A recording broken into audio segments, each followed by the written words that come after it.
Oi, tudo bem com vocês? Vamos continuar falando sobre a alfabetização. Então, nos nossos vídeos anteriores, eu já mostrei quais são os pilares da alfabetização e por onde nós começamos a alfabetizar. Inclusive, se você ainda não assistiu, eu sugiro que depois você dê uma olhadinha nesses vídeos anteriores, porque tem dicas muito bacanas.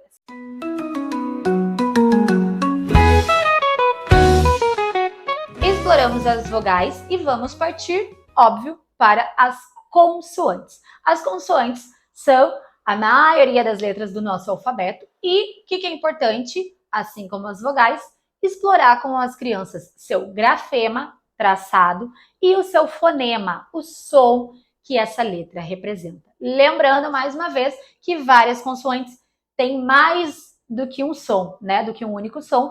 Então, é imprescindível que a gente apresente para as crianças todos os sons que essas letras têm, certo? O importante é que esse processo seja lúdico, interativo, tanto na escola quanto na sala de aula. Lembram da lista do vídeo anterior? Ela está aqui, a gente vai continuar explorando ela. Então, nós estávamos explorando as vogais. Aqui nós selecionamos os encontros vocálicos, porque fazia sentido relacionando as vogais. Então, aqui a lista, a mesma lista do vídeo anterior, tá?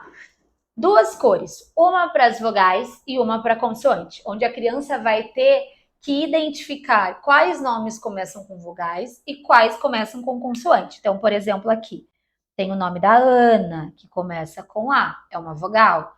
A Irene começa com I, é uma vogal.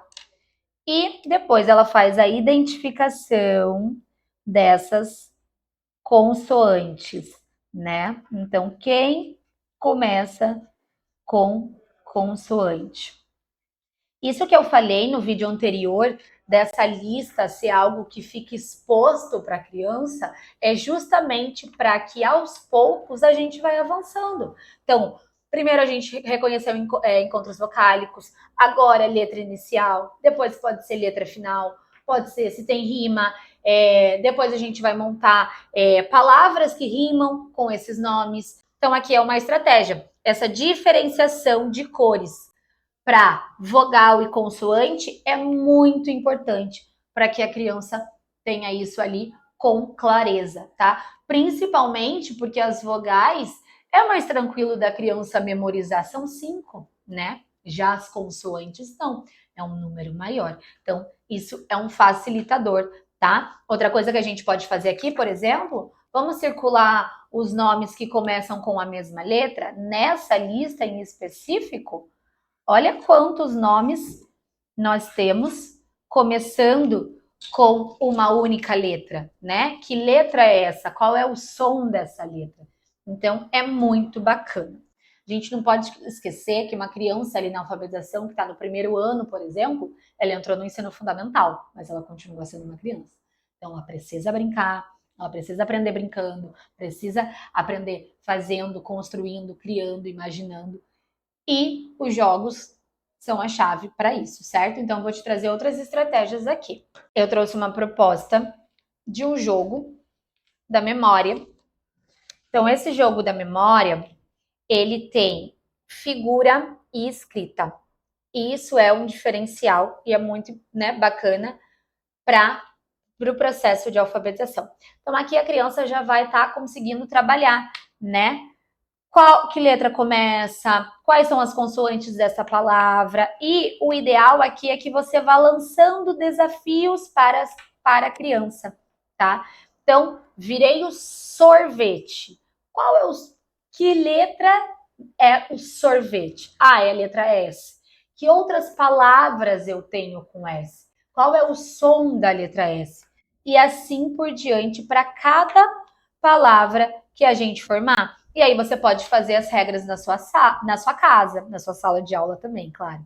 Vale qualquer palavra com T, por exemplo? Não, vale só nomes com a letra T. Ou valem só animais com a letra T. Isso vai deixando a brincadeira ali, né? Menos maçante, com mais desafios, porque a criança gosta disso, de pensar, de ser desafiada. E trazendo porque a criança está explorando, que nesse caso agora são as vogais, identificando os seus fonemas, certo? Então, essa é a proposta do jogo da memória.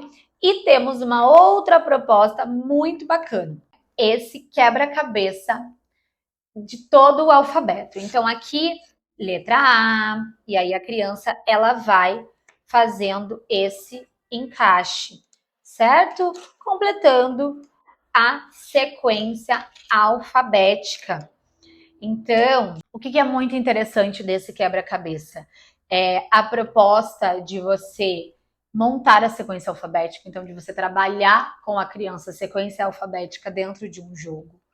Ele ter letra, figura e escrita, então isso é muito bacana. E aqui você consegue explorar. Então, pega para mim quais são as consoantes, quais são vogais. Você consegue explorar a escrita, né? Depois você pode bagunçar tudo e pedir para que a criança forme um abaixo do outro, formando a sequência alfabética, explorando o grafema, explorando o fonema. Então, é muito importante. Então, uma dica é pensar nas consoantes e lembrar que elas são separadas em dois grupos. Temos as consoantes constritivas e as consoantes oclusivas. Constritivas são as consoantes que o ar passa pela nossa boca quando a gente vai falar. Então, o F, né, ó, a gente já consegue ver. O V, olha a diferença. Então, F, V, o Z, a letra S, o R, o L e o J. Essas são as consoantes constritivas. Já as consoantes oclusivas é quando nós falamos não passa nenhum ou quase nenhum ar pela nossa boca. Então já vai ser o P, o B, o D, o Q, o T, o C e o G, tá? Qual que é a dica para as consoantes oclusivas trabalhar junto? Então, quando a gente para pensar no som do P, do B, como o P é muito próximo, olha só, B, B, B, é muito parecido. A ideia é justamente trabalhar junto para que a criança tenha essa noção. Então, pato, bato. Olha como são palavras semelhantes. Então, a minha dica é justamente que você comece com as consoantes constritivas, né? Os sons delas são mais fáceis da criança diferenciar. Depois você avança para as oclusivas, porque como elas têm sons muito semelhantes, a chance da criança confundir, né, dificultar esse processo é ainda maior. Então essa é a minha dica para quando você for ensinar a explorar as vogais aí na sua casa com a alfabetização. E se você gostou desse conteúdo e quer mais dicas para ajudar no desenvolvimento do seu filho, curte esse vídeo, se inscreve aqui no nosso canal e fique por dentro de todas as nossas redes sociais.